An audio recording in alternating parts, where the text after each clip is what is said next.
Alléluia, alléluia. Gloire à Dieu au plus haut des cieux et paix sur la terre aux hommes qui aiment. Bien-aimés en Christ, vous avez votre serviteur, le pasteur Moussa, en direct de Dominion Cathédrale Lomé. Nous sommes encore là, en la présence de l'Éternel, pour recevoir de lui, pour écouter sa parole. Et nous le glorifions pour tout ce qu'il a déjà fait dans notre vie, pour ce qu'il est en train de faire et pour ce qu'il fera. Car je sais qu'il n'a pas encore fini avec nous. Prions. Éternel, au nom de Jésus-Christ, nous bénissons ton Saint-Nom. Nous t'exaltons et nous te magnifions. Nous voici en ta présence pour recevoir de toi. Papa, nous te supplions, dans ton amour, dans ta miséricorde, pardonne nos péchés, pardonne nos transgressions, lave-nous dans le sang de l'agneau et purifie-nous de tout péché au nom de Jésus-Christ. Esprit de Dieu, Esprit Saint, nous t'invitons, prends contrôle, manifeste ta puissance, car nous confessons que sans toi, nous ne pouvons rien, car ce n'est pas la force, n'est pas la puissance, c'est par mon esprit, dit l'Éternel. Agis donc au milieu de nous, au nom de Jésus-Christ. Amen. Alléluia. Bien-aimés en Christ, la vie est un combat, dit-on. Et c'est dans cet ordre d'idée qu'un chef d'État, j'allais dire un ancien chef d'État de la sous-région ouest-africaine disait: la vie est un combat, il faut combattre pour vaincre et vaincre pour vivre. Oui, frères et sœurs en Christ, la vie en général est un combat. Et si nous voulons vivre, il nous faut combattre. Alors, que dire de la vie chrétienne? Eh bien, la vie chrétienne aussi est une vie de combat. Nous devons aussi combattre dans le royaume de Dieu.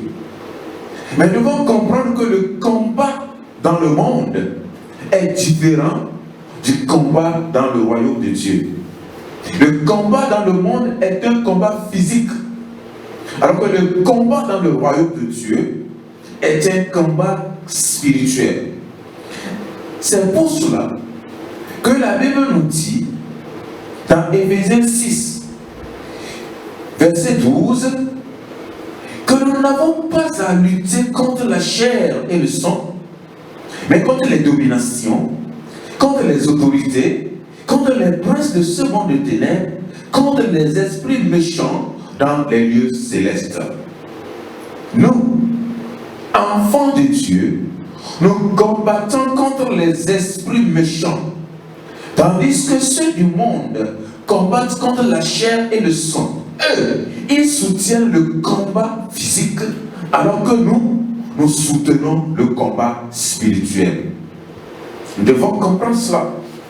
Alors, quand nous parlons du combat, nous parlons aussi des armes. Donc, à combat physique, les armes physiques ou charnelles. Et à combat spirituel, nous avons des armes spirituelles. Alors, puisque nous soutenons le combat spirituel, nos armes sont des armes de Dieu, c'est-à-dire des armes spirituelles. Éphésiens 6, verset 11 dit ceci: revêtez-vous de toutes les armes de Dieu, afin de pouvoir tenir ferme contre les ruses du diable. Il demande de nous revêtir de toutes les armes de Dieu. Et ces armes-là, elles sont comment? Ces armes de Dieu sont comment? Et les armes avec lesquelles nous combattons sont quelles armes? En tant que combattants sur le plan spirituel, Le livre de 2 Corinthiens 10, versets 3 et 4 nous dit ceci. Si nous marchons dans la chair, nous ne combattons pas selon la chair, car les armes avec lesquelles nous combattons ne sont pas charnelles, mais elles sont puissantes par la vertu de Dieu pour renverser les forteresses. Donc les armes avec lesquelles nous combattons ne sont pas charnelles, elles sont spirituelles. Alléluia. Nos armes ne sont donc pas charnelles mais spirituelles. Mais les armes de combat, quelle que soit leur nature, qu'elles soient charnelles ou spirituelles, sont de 2 ordres. Nous avons les armes offensives et les armes défensives.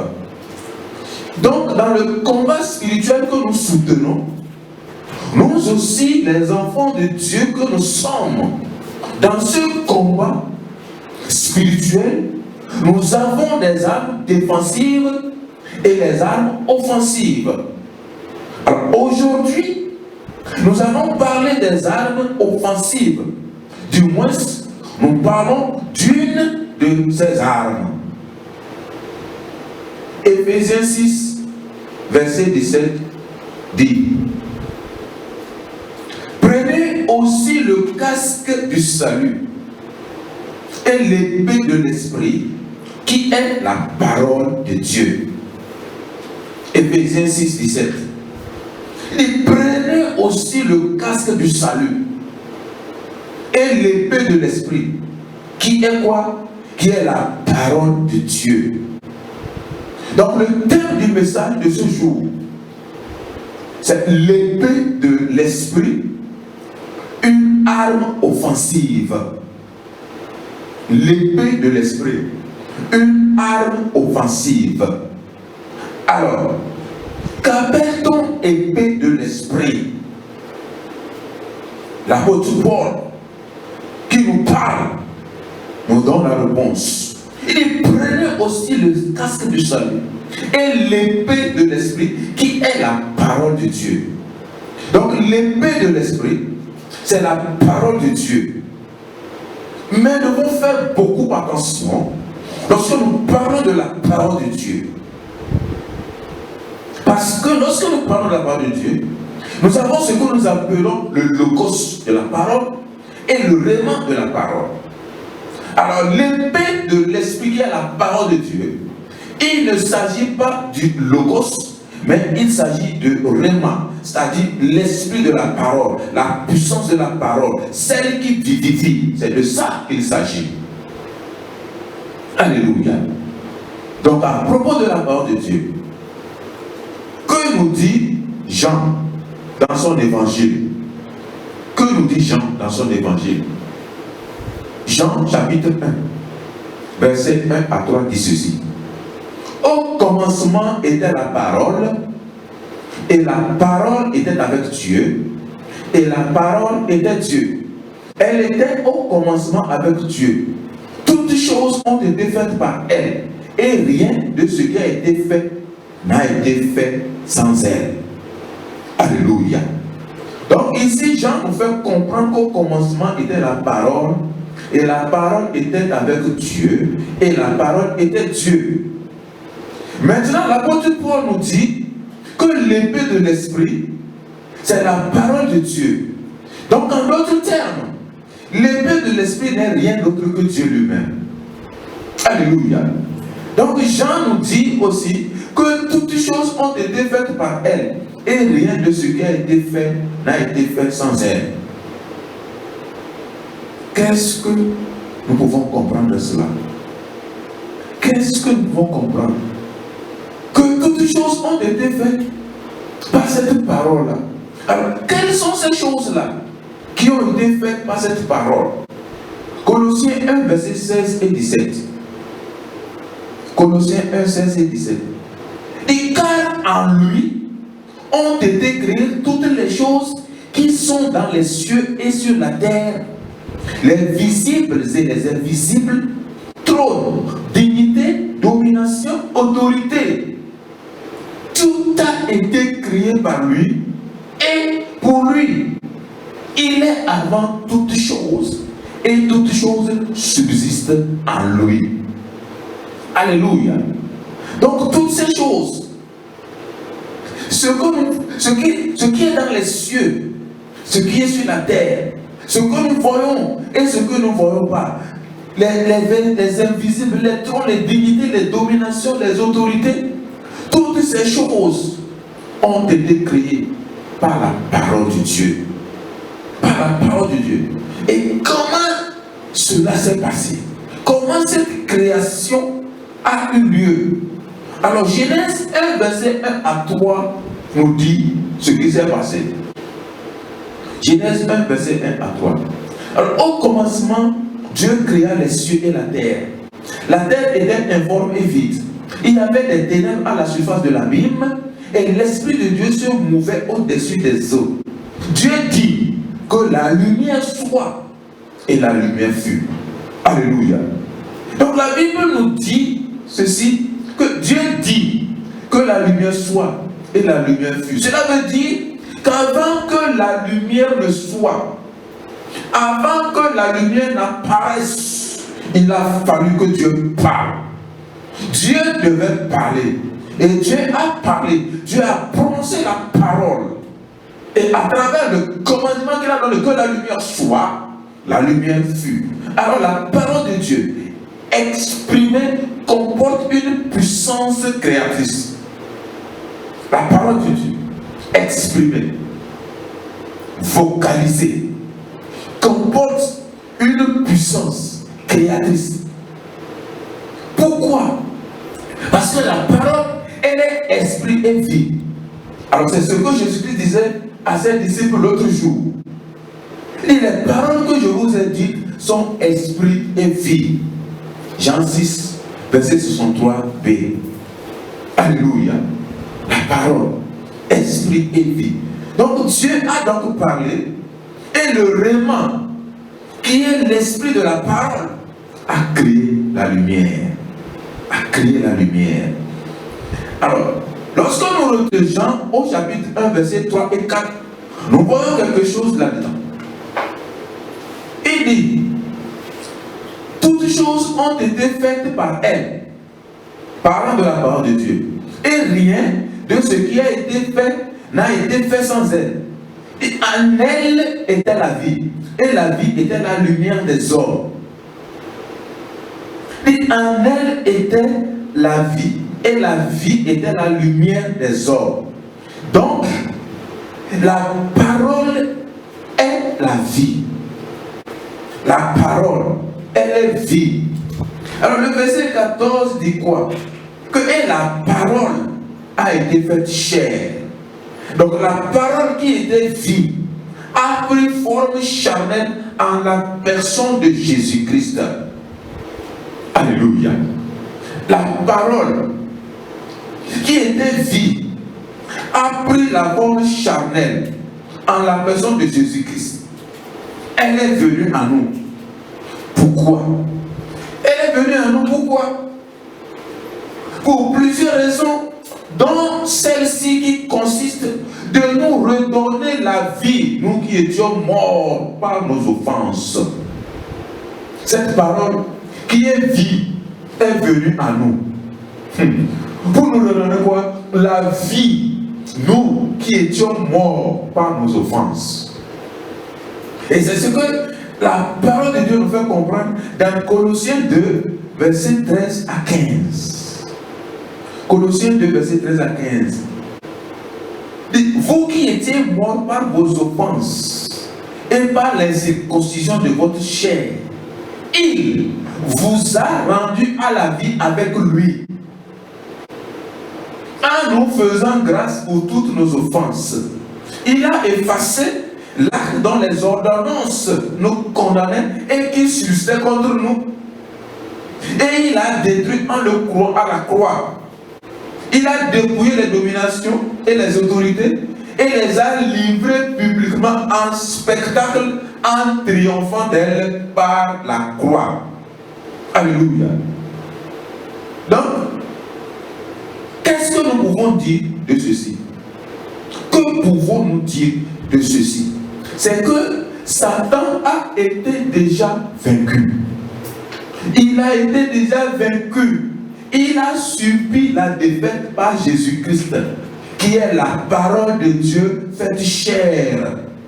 Ce Jésus-Christ l'a déjà vaincu pour nous. Notre rôle en tant qu'enfant de Dieu dès à présent n'est plus d'infliger à Satan la défaite, mais c'est de maintenir cette défaite-là. Nous combattons pour maintenir la défaite, car Satan a été déjà vaincu. Christ l'a déjà défait pour nous. Alléluia. Alors, et pour y arriver, Dieu a mis à notre disposition les armes offensives que nous devons utiliser. C'est avec ces armes offensives-là que nous pouvons résister à l'ennemi pour maintenir la défaite qu'il a essuyée auprès de Jésus. Alors, quelles sont ces armes offensives que l'Éternel a mises à notre disposition? Nous en avons 6 que nous allons citer. Le numéro 1, c'est la parole de Dieu. Le deuxième, c'est le sang de Jésus-Christ. Le troisième, le nom de Jésus-Christ. Le quatrième, la prière. Le cinquième, le jeûne. Et le dernier, le témoignage. Ce sont là les armes offensives que Dieu a mises à notre disposition. Alors, qu'est-ce que nous constatons? Que constatons-nous quand nous examinons cette liste-là? La liste de ces armes offensives, quand nous examinons cette liste-là, qu'est-ce que nous constatons? Eh bien, nous constatons que la parole de Dieu occupe la première place. La parole de Dieu, elle occupe la première place. Pourquoi? Parce que la parole de Dieu, c'est la puissance de Dieu. La parole de Dieu, c'est l'Esprit de Dieu. Et comme nous l'avons dit, c'est l'épée de l'Esprit. Et avec cette parole-là, nous pouvons résister à l'ennemi. Alors, par la parole de Dieu, nous pouvons utiliser le sang de Jésus-Christ. Par la parole de Dieu, nous pouvons utiliser le sang de Jésus-Christ. Par la parole de Dieu, nous pouvons utiliser le nom de Jésus-Christ. Par la parole de Dieu, nous pouvons jeûner et prier. Et par la parole de Dieu, nous pouvons témoigner. Alléluia. Alors pourquoi la parole de Dieu? Elle est en première position. Elle est tout. Elle est tout pour nous. Alors, souvenez-vous, nous avions dit que toutes les choses qui sont dans les cieux et sur la terre, les visibles et les invisibles, trône, dignité, domination, autorité, ont été faites par la parole de Dieu. Alors, puisque c'est le cas, nous disons que la parole de Dieu n'est pas dépourvue de puissance. Et parce que la parole de Dieu a la puissance, c'est pourquoi à travers elle, tout ce que nous venons de citer, tout ce que nous voyons comme nous ne voyons pas, tout ça là a été créé par cette parole-là. Donc, à cet effet, la parole de Dieu, utilisée avec foi, donne la victoire qui triomphe du monde. Alléluia. La parole de Dieu, utilisée avec foi, donne la victoire qui triomphe du monde. 1 Jean 5, verset 4. 1 Jean 5, verset 4. Parce que tout ce qui est né de Dieu triomphe du monde. Et la victoire qui triomphe du monde, c'est notre foi. C'est notre foi. Mais il s'agit de quelle foi? C'est la foi en la parole de Dieu. C'est la foi en Dieu. Alors, elle vient d'où, cette foi-là? Elle vient d'où? Cette foi-là n'est pas quelque part qu'il faut aller cueillir. Cette foi-là n'est pas au marché qu'il faut aller l'acheter. Cette foi-là n'est pas la propriété de quelqu'un d'autre qu'il faut aller. Non, cette foi-là se trouve où? Dans la parole de Dieu. Elle se trouve dans la parole de Dieu. Et c'est ce que Romains 10, 17 nous dit. Et ainsi, la foi vient de ce qu'on entend, et ce qu'on entend vient de la parole de Christ. Alléluia. Donc la foi dont nous parlons, c'est la foi de Dieu. la foi de Jésus-Christ. Alors, quand l'apôtre Paul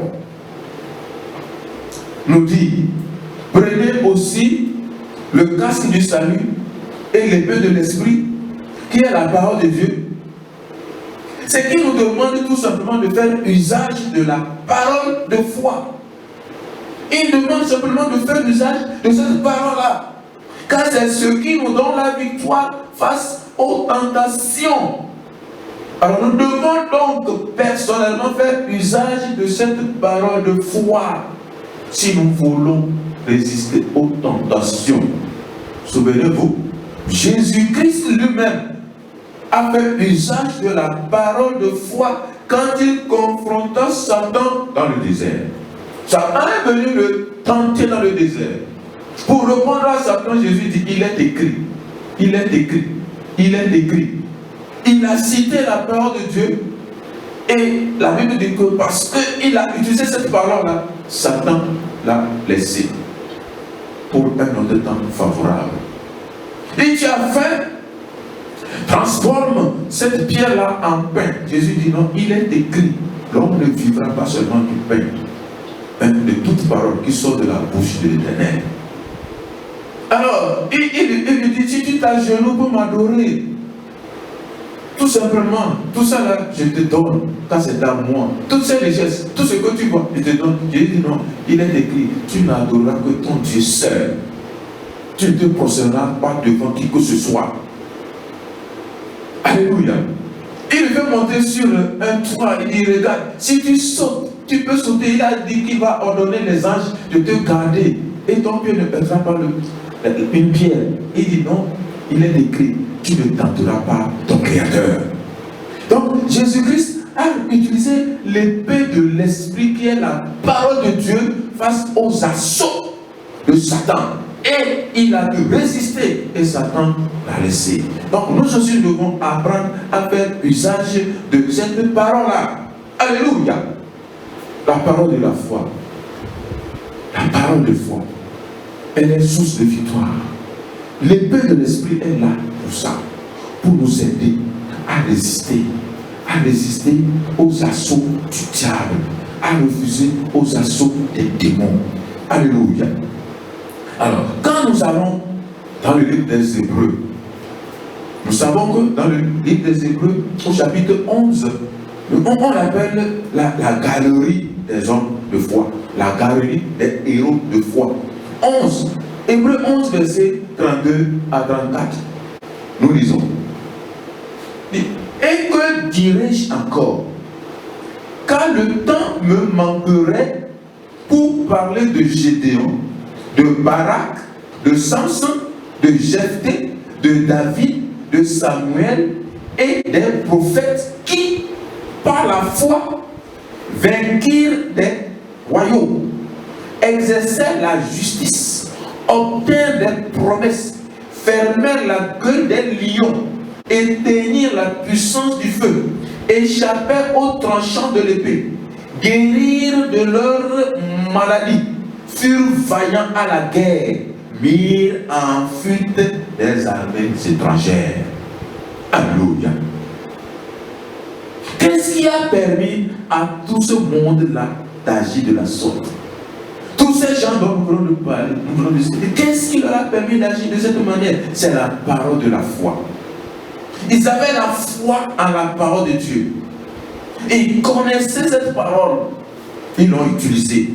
C'est pourquoi ils sont appelés les héros de la foi. Les héros de la foi. Ils comprenaient aussi les Écritures et connaissaient la puissance de Dieu. Et cela leur a permis de ne pas commettre d'erreurs. Alors nous commettons des erreurs parce que cette connaissance de la parole de Dieu, nous ne l'avons pas et nous ne comprenons pas non plus la puissance de Dieu qui est où? Dans la parole de Dieu.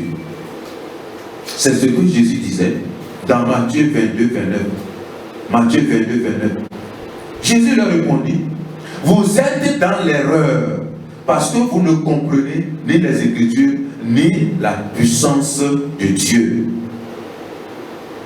Si nous comprenons les Écritures et connaissons la puissance de Dieu ou agissons selon cette écriture, nous ne commettons point d'erreur. Nous ne commettons point d'erreur. Mais nous commettons des erreurs quand nous faisons attention ou marchons selon les opinions des autres. Nous laissons la parole de Dieu et nous voulons marcher sur les opinions des autres. Nous voulons écouter ce que les autres nous disent, écouter la voix de quelqu'un d'autre. Et c'est là la source de nos problèmes. C'est là la source de nos chutes. Adam et Ève ont agi de la sorte. La voix de Dieu était là. La parole de Dieu leur a été adressée. Mais ils ont choisi de prêter attention à la voix d'un étranger qui leur avait dit autre chose que ce que le Créateur, leur Créateur, leur avait dit. Et parce qu'ils ont agi de la sorte, nous savons, nous connaissons le résultat. Connaissons le résultat. Il y a eu la chute. Parce que quoi? Ils ont prêté attention à la voix de l'étranger.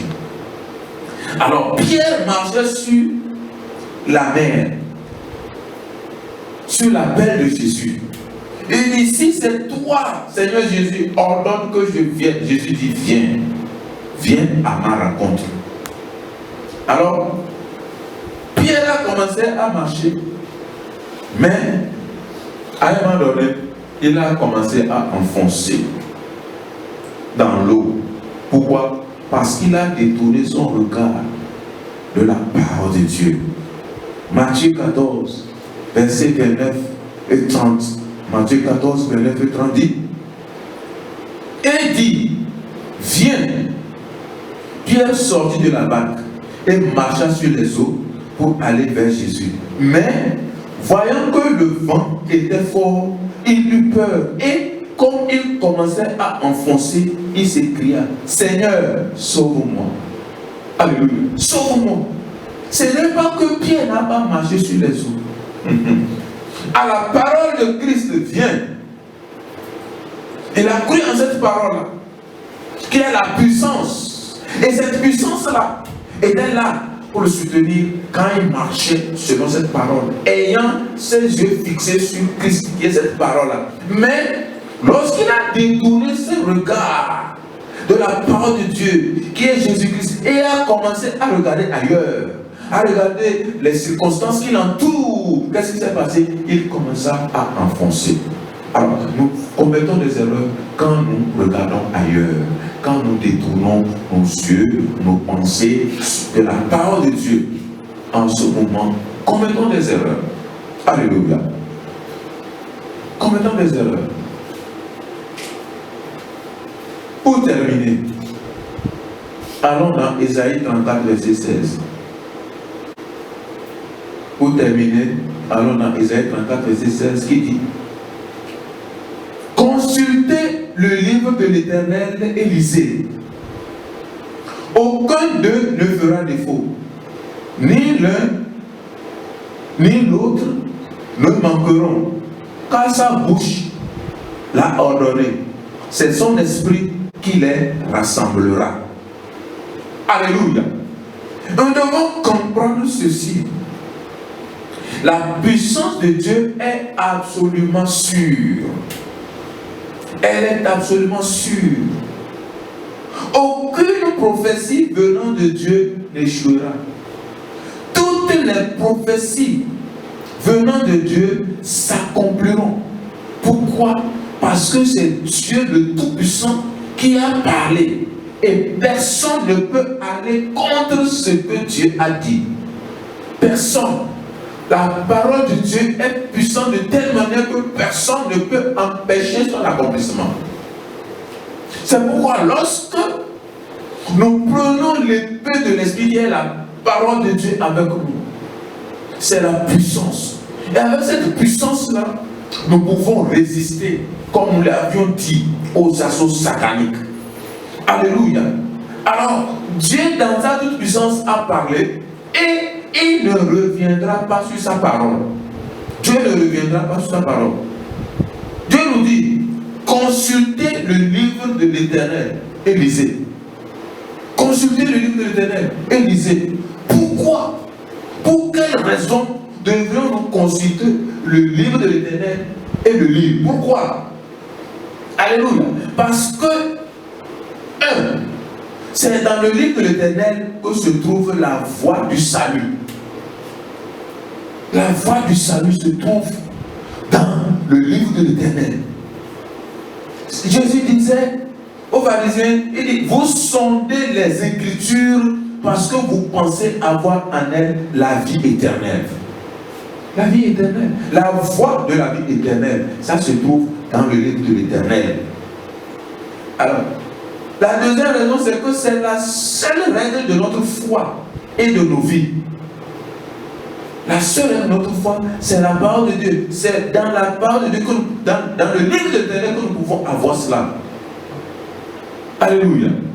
L'avocat, par exemple, l'avocat, je veux parler d'un juriste, je veux parler de l'homme de la loi. Qu'est-ce qu'il fait? Il étudie ces livres de la loi. Il étudie ces livres de la loi pour savoir ce qui est écrit. Et c'est avec ça, c'est le contenu de ces livres de loi que lui aussi, il marche avec, il les utilise dans les cas où il veut défendre, dans les cas où il veut juger. Il lit, il étudie pour maîtriser les contours, les tenants et les aboutissants de la loi, pour savoir comment traiter des dossiers qu'il a. Alléluia. Alors, et que dire d'un docteur, d'un médecin? Lui aussi, il étudie ses livres de médecine pour pouvoir maîtriser sa médecine, pour pouvoir maîtriser sa carrière, ça pour connaître les contours, les secrets, ce qu'il y a. Alléluia. Et nous, les chrétiens, refuserons-nous de lire le livre de la loi, le livre de l'Éternel? Refuserons-nous de lire cela? Non. La réponse est non. La réponse est non. Nous ne refuserons pas de lire le livre de l'Éternel dans lequel se trouve sa puissante parole, source de vie et de salut. Source de vie et de salut. Parce que cette parole, c'est l'arme avec laquelle nous allons au combat. Cette parole de Dieu, c'est l'épée de l'esprit. L'arme offensive avec laquelle nous allons à l'offense. Nous allons à l'offensive. Alléluia. Nous n'attaquons pas le diable. Nous n'attaquons pas, non. Dieu ne nous appelle pas à attaquer l'ennemi. Non, il nous appelle à le résister. Nous résistons au diable. Nous ne l'attaquons pas. C'est le diable qui nous attaque, mais nous le résistons. Par quoi? Avec l'épée de l'esprit qui est la parole de Dieu, que nous exprimons, que nous prononçons. C'est avec cette parole-là que nous résistons. C'est pourquoi l'apôtre Paul nous dit de prendre avec nous l'épée de l'esprit, qui est la parole de Dieu. Alléluia. Donc, qu'est-ce que nous allons faire? Nous ferons tout simplement ce que l'apôtre Paul nous dit. Nous prendrons aussi le casque du salut et l'épée de l'esprit, qui est la parole de Dieu, qui est notre arme offensive avec laquelle nous maintiendrons la défaite de Satan que Jésus-Christ nous a gagné, que Jésus-Christ a gagné pour nous. Donc nous sommes appelés, comme je l'avais dit, de maintenir Satan dans cette défaite-là, en utilisant nos armes spirituelles, les armes offensives dont nous avons parlé. Je veux parler de l'épée de l'esprit, qui est la parole de Dieu. Alors, frères et sœurs en Christ, nous devons comprendre que Dieu ne nous a pas laissés sans défense. Il a mis à notre disposition les armes spirituelles dont il nous faut pour pouvoir combattre dans ce royaume de Dieu, dans ce combat spirituel. Il a mis à notre niveau, à notre disposition, ces armes spirituelles. Qu'allons-nous en faire? Qu'allons-nous en faire? Alors nous devons les utiliser. Et pour pouvoir utiliser ces armes spirituelles, nous devons les connaître leur puissance, connaître leur force, et savoir que lorsque nous utilisons ces armes-là, il n'y a pas de raison que nous échouions. Nous pourrons résister Satan et le résister maintenant et à jamais. Que l'Éternel vous bénisse, que l'Éternel vous soutienne et que ce message que nous venons de recevoir nous soit bénéfique au nom de Jésus-Christ. Vous êtes bénis. Amen.